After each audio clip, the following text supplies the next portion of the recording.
repotting my strawberry plant. I'm going to use some garden soil, this Miracle Grow, and strawberry plant.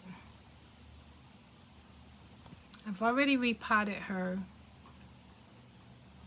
Prior to going over here, she was in this cup.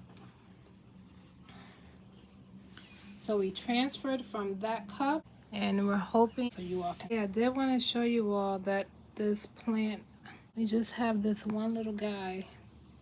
Can y'all see that? That's it.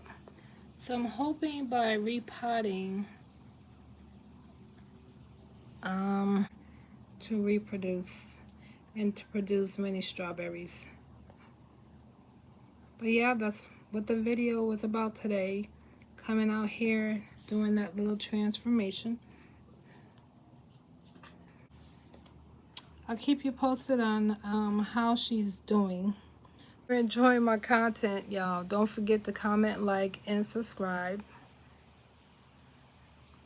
And keep watching. And I will keep you all posted on how this little plant does, okay?